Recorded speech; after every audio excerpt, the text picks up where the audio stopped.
In the months that followed sentencing, Briarwood Estates did not so much return to normal as it discovered a new kind of equilibrium,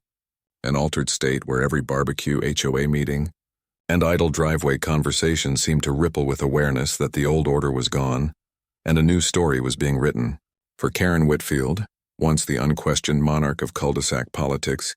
found herself walking through the neighborhood with shoulders stiffer than ever,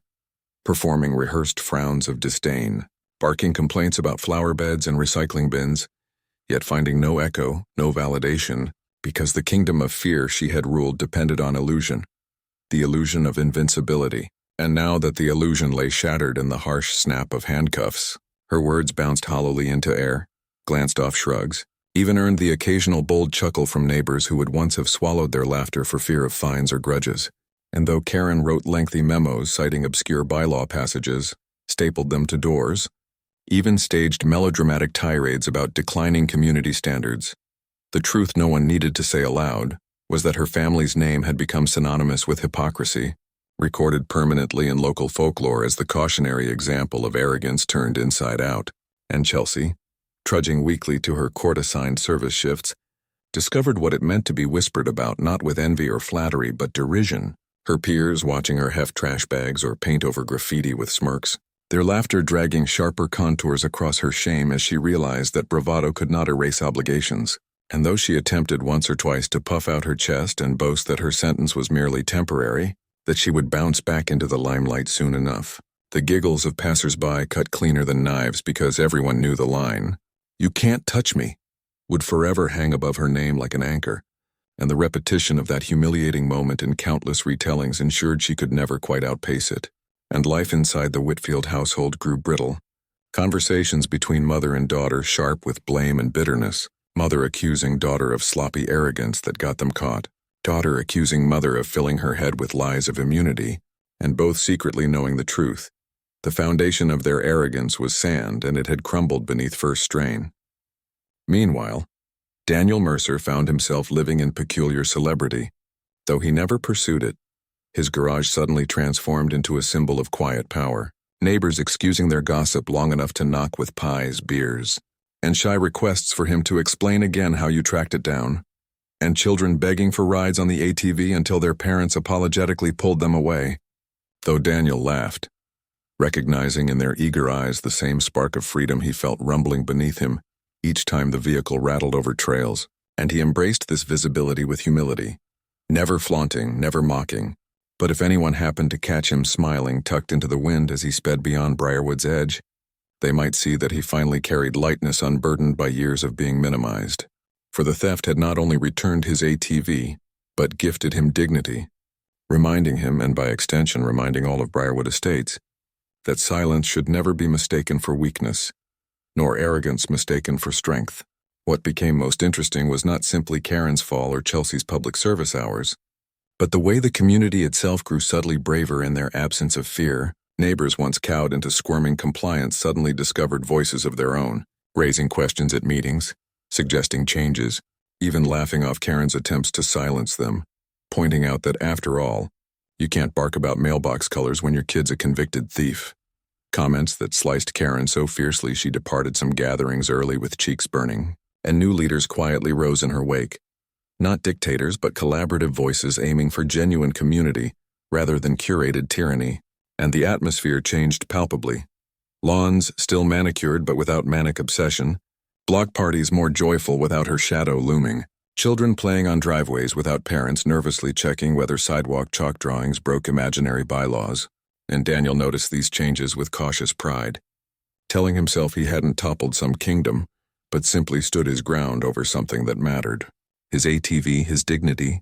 yet he could not deny the domino effect.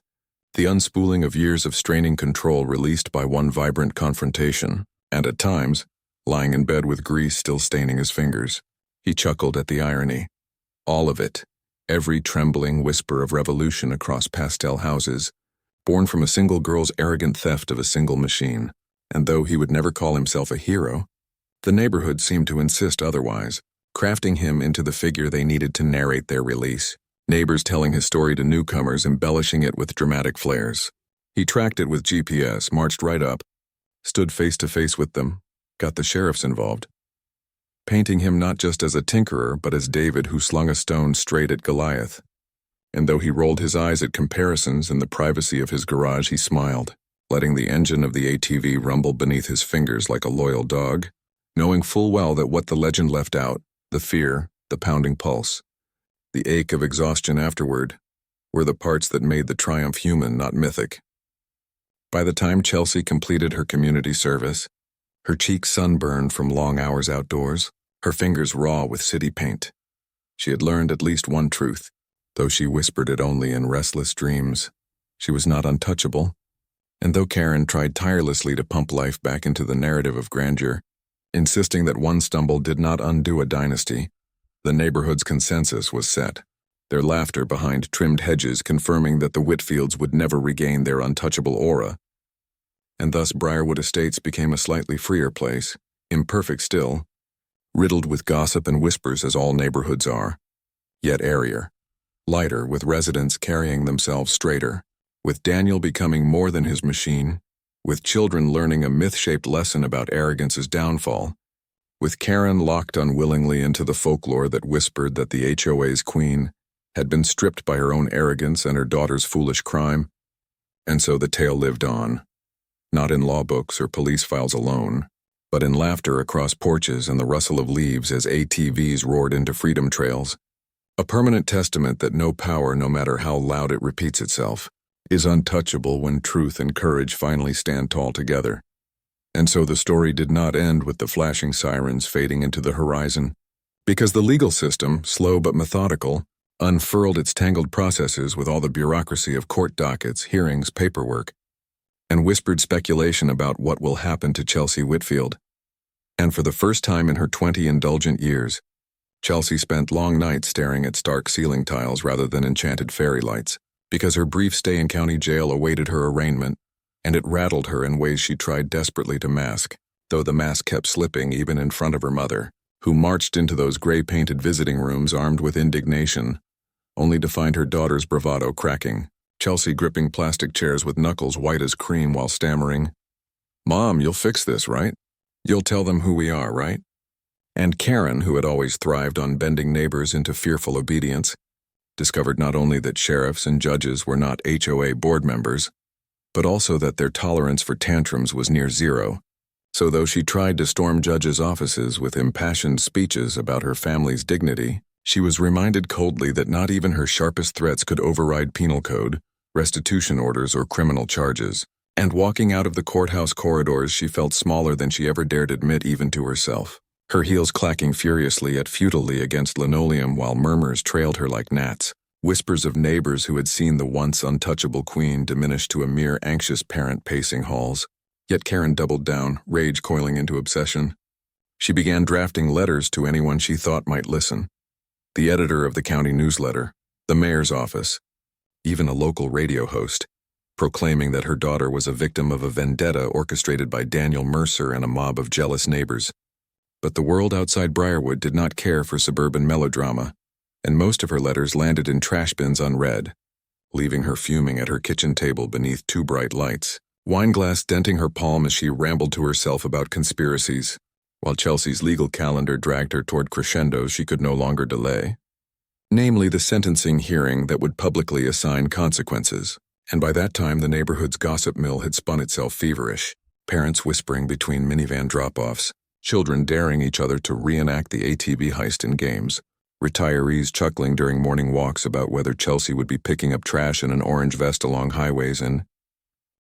50 years after the flashing red and blue lights drenched the Whitfields' driveway, and a spoiled girl declared herself untouchable, Briarwood Estates was at once unrecognizable and unchanged, its streets now studded with electric cars humming noiselessly instead of gasoline pickups, its children rolling hover scooters along sidewalks instead of bikes, its yards flecked with solar panels instead of picket fences. Yet beneath all that modernization thrummed a constant heartbeat, the oral tradition of what residents proudly called the ATV story, a tale that had shifted so many times in retelling that even the most diligent historians could no longer untangle which parts were empirical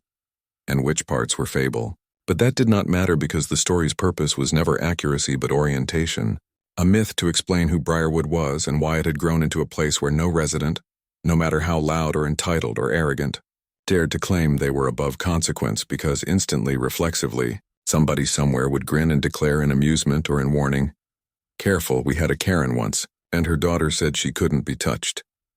And that single phrase was enough to stir laughter, unease, solidarity, all at once, so deeply entrenched that children recited it like catechism on playgrounds. Nobody's untouchable. Remember the ATV, while teachers wove it into civics lessons as though it were case law, and newcomers who first dismissed it as mere local gossip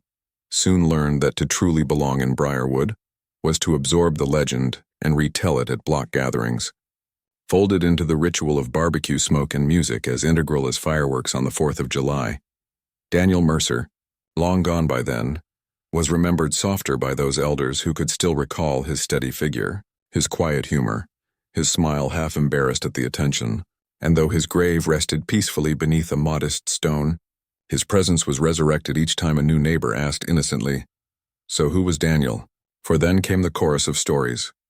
of a grease-stained man who rebuilt engines with patience, who never craved fame but stood when nobody else would, who, depending on who told it, either stormed into the Whitfield driveway like a cowboy hero,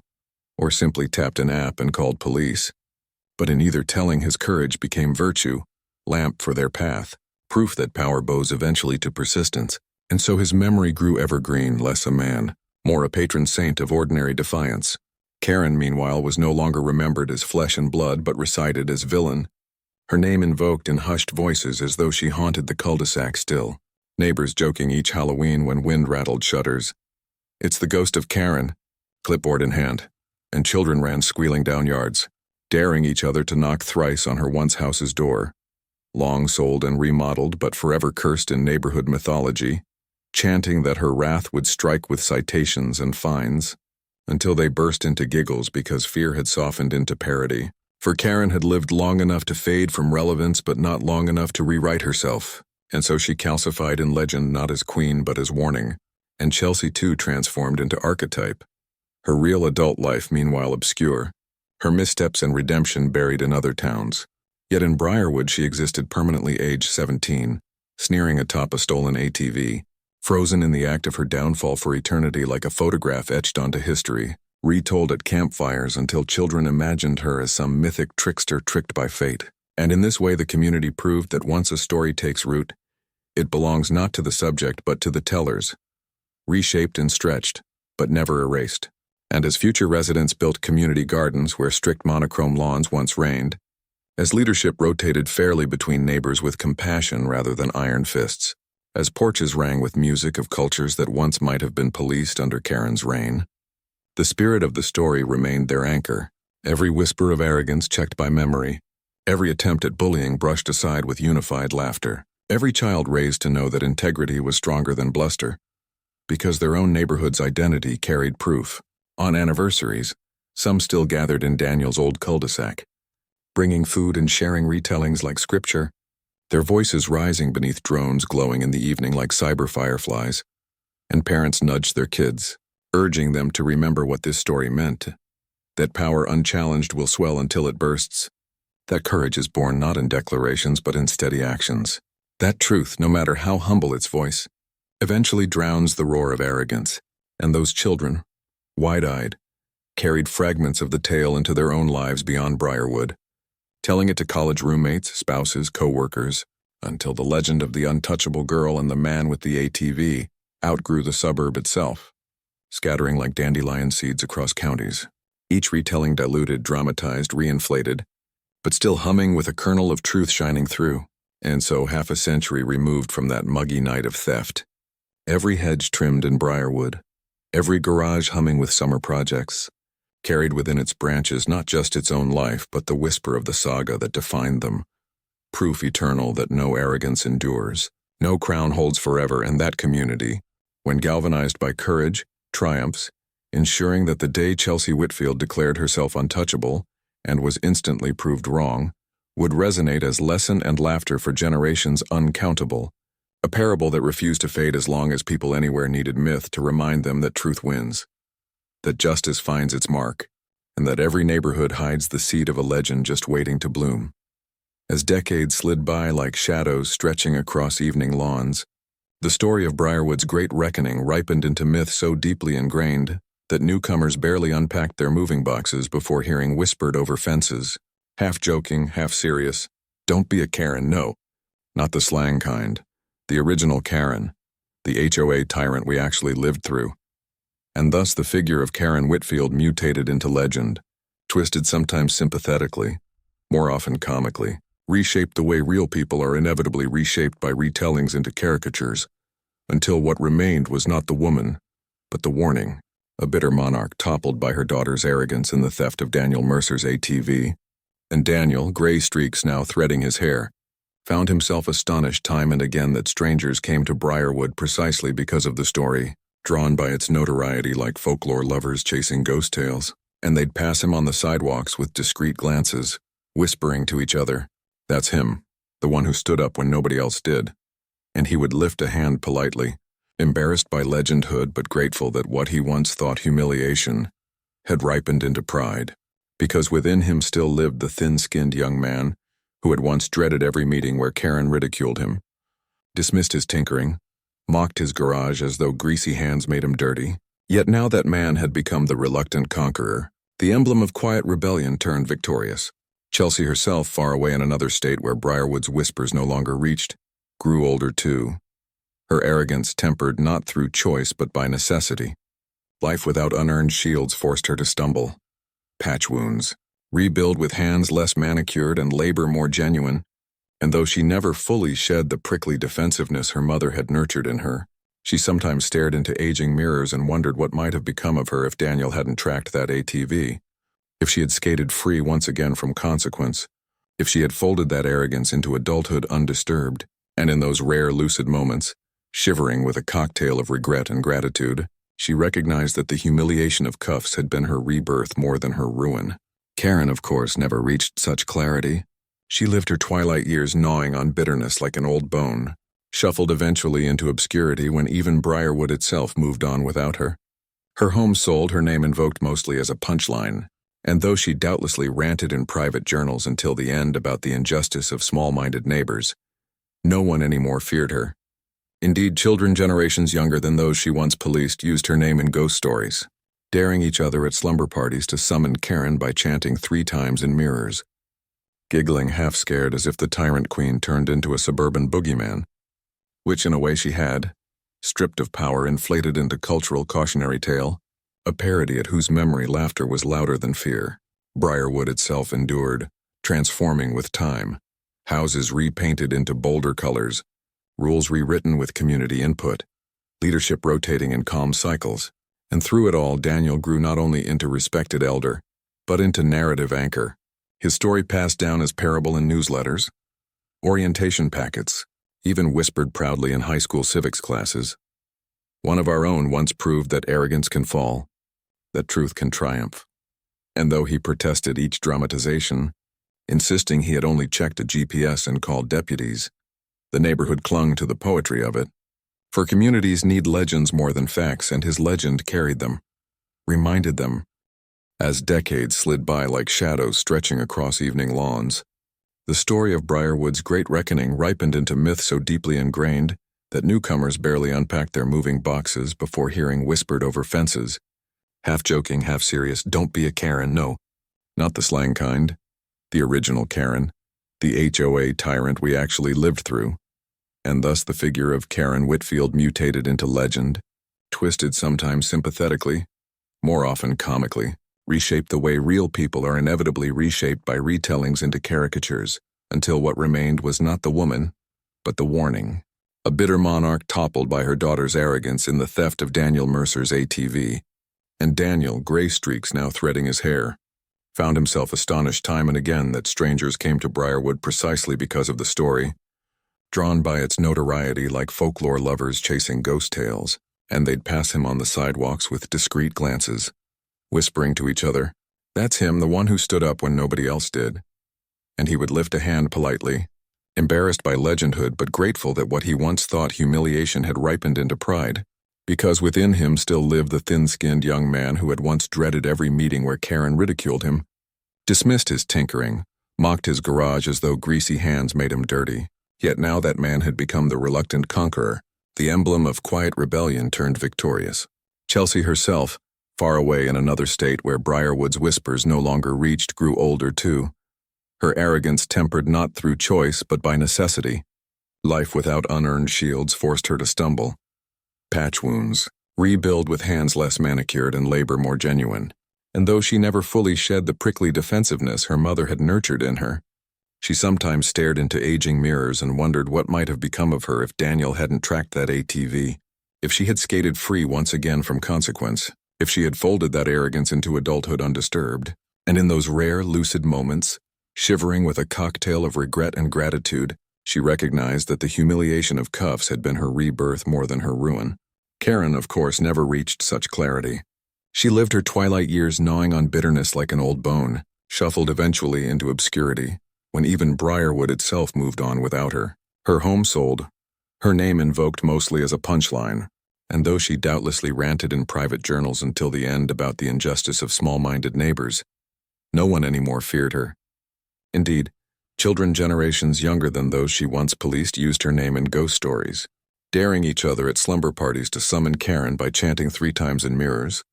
giggling half-scared as if the tyrant queen turned into a suburban boogeyman, which in a way she had, stripped of power, inflated into cultural cautionary tale, a parody at whose memory laughter was louder than fear. Briarwood itself endured, transforming with time, houses repainted into bolder colors, rules rewritten with community input, leadership rotating in calm cycles. And through it all, Daniel grew not only into respected elder but into narrative anchor. His story passed down as parable in newsletters, orientation packets, even whispered proudly in high school civics classes. One of our own once proved that arrogance can fall, that truth can triumph. And though he protested each dramatization, insisting he had only checked a GPS and called deputies, the neighborhood clung to the poetry of it, for communities need legends more than facts, and his legend carried them, reminded them, bonded them. In his old age, Daniel sometimes sat outside in a rocking chair, listening not to arguments or bylaws but to the simple laughter of children chalking driveways, their parents unconcerned whether such chalk violated paint standards, because Karen's clipboard was long buried in history, replaced with the freedom of tolerance learned painfully. And as cicadas screamed in evening trees, Daniel thought of that younger version of himself who once trembled with fury and disbelief staring at an empty garage, who chose not despair but defiance. And he whispered to the air with a faint smile, "Worth it, all worth it,"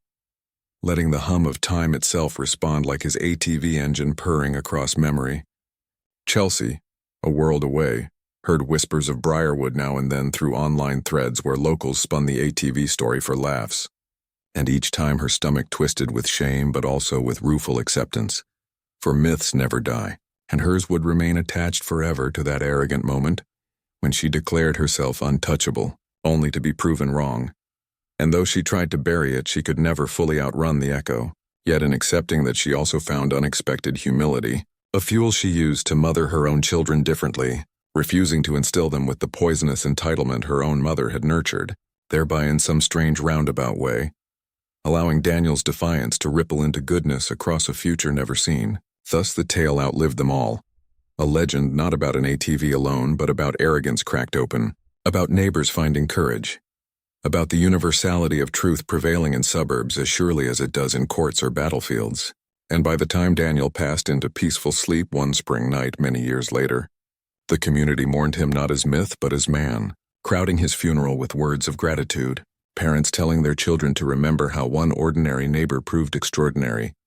simply by refusing to be trampled. And even as his story was memorialized in newsletters, even as old retellings transformed him nearly into archetype, the core truth remained simple, human, undeniable, that silence is not weakness, that justice may be delayed but always has teeth, and that nobody, no matter how arrogantly they scream it into summer air, is ever truly untouchable. Long after Karen faded from relevance, long after Chelsea's name was spoken only rarely with a tinge of mocking nostalgia, the core of the saga endured as the anthem of resilience. And at block parties, parents would nudge children toward Daniel, telling them the story with all the embellishments of oral legend, and the children, wide-eyed, would gaze at him as though the quiet man with grease beneath his fingernails was a knight from an ancient epic, and Daniel, bemused, would raise an eyebrow and say, "All I really did was check my phone and call the cops." But in saying it, he taught them that sometimes the greatest legends are born not from extraordinary theatrics, but from steady refusal to bow to arrogance, from soft resilience turned strong at just the right moment. And thus Briarwood Estates, in all its beige rooftops and trimmed hedges, became a place where myth and justice danced together, and the memory of Karen and Chelsea Whitfield remained forever, not as rulers but as reminders, stitched into the culture of the neighborhood so that for decades to come, whenever arrogance reared its head again, someone would surely smile and say, "Careful now, remember the ATV story." And just like that, arrogance would wilt, dignity would flourish, and Daniel Mercer's tale would continue rolling forward, roaring like the ATV he so dearly loved, through trails of time and wind and whispered folklore. Daniel himself, though embarrassed by the mythology swirling around him, could not help but feel the faint thrum of relief that people had stopped underestimating him, stopped dismissing him as simply that garage tinkerer. For now his quiet stubbornness carried weight, symbolized resistance, almost unwilling legend status, and while he carried this with humility, his solitude was often pierced by quiet pride as he rode the ATV along forest trails again, the engine humming like a loyal companion, and neighbors who once scowled at oil stains now waved casually, the entire dynamic subtly transforming, until the day of sentencing arrived when Chelsea, hair tied in a nervous braid instead of her usual swarm of carefully ironed curls, and Karen, clutching papers as though words written there could undo reality, appeared before a judge in a wood-paneled chamber, buzzing with curious onlookers who had slipped in not because of legal interest, but because suburban entertainment rarely reached such heights. And Daniel, though uneasy about court, sat firm, his hands resting heavy on jeans, his jaw tense but eyes locked forward as the charges and pleas were read aloud: theft and unlawful entry, guilty plea negotiated to avoid harsher time, and Chelsea, once queen of cul-de-sac arrogance, choked out guilty like a foreign word, her lips trembling for all to see, and the sound itself echoed like shattering glass through Briarwood tradition. A Whitfield confessing fault publicly, a thunderclap none had imagined hearing, and though Karen sat ramrod straight, her face carved with disdain and rehearsed indignation, the trembling in her rings as she clutched her papers betrayed her, for she could not stop the sentence spilling from the judge's lips. Restitution to Daniel, hours of community service, probation to be carried out under rare leniency, but still an official stain on Chelsea's record, the kind of record that could not be erased no matter how many HOA bylaws one rewrote. And even though Chelsea bit her lip hard enough to sting, she could not disguise the faint sob that escaped at hearing she would spend weekends scrubbing city graffiti and picking litter from roadside gutters, rather than shopping or partying, and the courtroom sucked in a collective breath as Daniel's eyes flicked toward her, not with smugness but with sober acknowledgement, for he knew what it cost to have scales of justice land even lightly but firmly, and as the gavel banged, ending this act of the play, the whispers already began streaming down hallways, and within hours Briarwood buzzed with reports. Did you hear? Guilty as charged? Probation? At least some accountability. Karen's face looked like thunderclouds, embedding themselves into community memory forever, setting the stage for the long denouement that would echo across backyard fences and block parties for years to come. What followed was perhaps more dramatic in its subtlety than any courtroom banging, because it was slow, methodical, the unraveling of the Whitfield empire by inches rather than grand strokes. Karen stomping through HOA meetings trying to restore her thunder, Chelsea sulking through chores with neon vests. But the gravitational pull of respect had shifted, and what Karen found was silence. Not defiance but apathy, which wounded deeper, because even tyrants crave an audience, and without whispers of fear, her words clattered uselessly to the floor, neighbors ignoring her demands about trimming hedges or repainting shutters with a shrug, muttering, "After all, if her own daughter can rob a neighbor's garage, who cares about my gardenias?" And Chelsea, for her part, served her hours glumly beneath the gaze of peers who drove by honking car horns in amused recognition, their children pointing fingers with wide grins. That's Chelsea Whitfield. She's got to pick up trash. Humiliation draped across her shoulders heavier than the fluorescent vest, and though Karen tried to shield her, The truth clung too stubbornly. Gossip like ivy strangling reputations until each step outside their door became a reminder that untouchable was a lie, just like the veneer of their manicured lawn hiding roots twisting uncontrollably beneath. Daniel, meanwhile, relished newfound near freedom, not because he had gained official titles or dominance, but because in small things. The way neighbors greeted him freely, the way his garage became a place not mocked but admired, the way children begged him for rides on the ATV as if he were folk hero instead of stubborn tinkerer. He understood the triumph of dignity restored, and though he never viewed himself as revolutionary, it was true that his refusal to bow had shifted something tectonic beneath the quiet suburb, teaching Briarwood Estates in visceral proof that justice could in fact reach even the whitest of painted fences and the sharpest of HOA glares. And that knowledge, subtle but permanent, was his greatest reward, more than restitution money, more even than returned metal, because it made him breathe easier beneath the wide expanse of sky, knowing he was not small, not invisible, not powerless anymore. Yet even after Chelsea's probation hours tapered off at last and Karen attempted to stitch together scraps of her former dominance with tighter dresses, harsher stares and long-winded speeches recycling phrases she had once wielded like magic spells, property values, community standards, the responsibilities of good neighbors. The truth was that the neighborhood had evolved in ways she could no longer control, for while she busied herself composing emails that grew shriller by the week and left entire inboxes groaning with exhaustion, her neighbors had tasted independence and would not return to trembling compliance. Instead, they shared backpatting jokes about the old days as if speaking of a dictatorship toppled long ago, and they laughed while repainting their houses in brighter shades, while letting their hedges grow natural instead of manicured weaponry, meant to appease Karen's clipboard. And they began hosting block parties that sprawled with music and laughter well into the night, joyous affairs where Daniel often ended up the quiet nucleus, pressed into telling reluctant stories about the night of the theft, his cheeks reddening but eyes twinkling when children chanted, "Tell us about the handcuffs again,"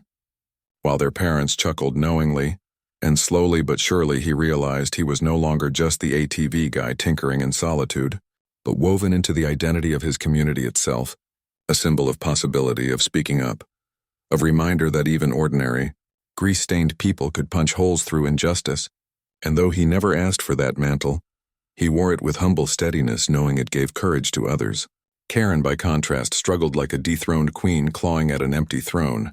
wandering the pristine sidewalks she once ruled with the paranoia of someone suddenly realizing the whispering chorus she had always commanded, now laughed behind her back, and Chelsea, though publicly quieter,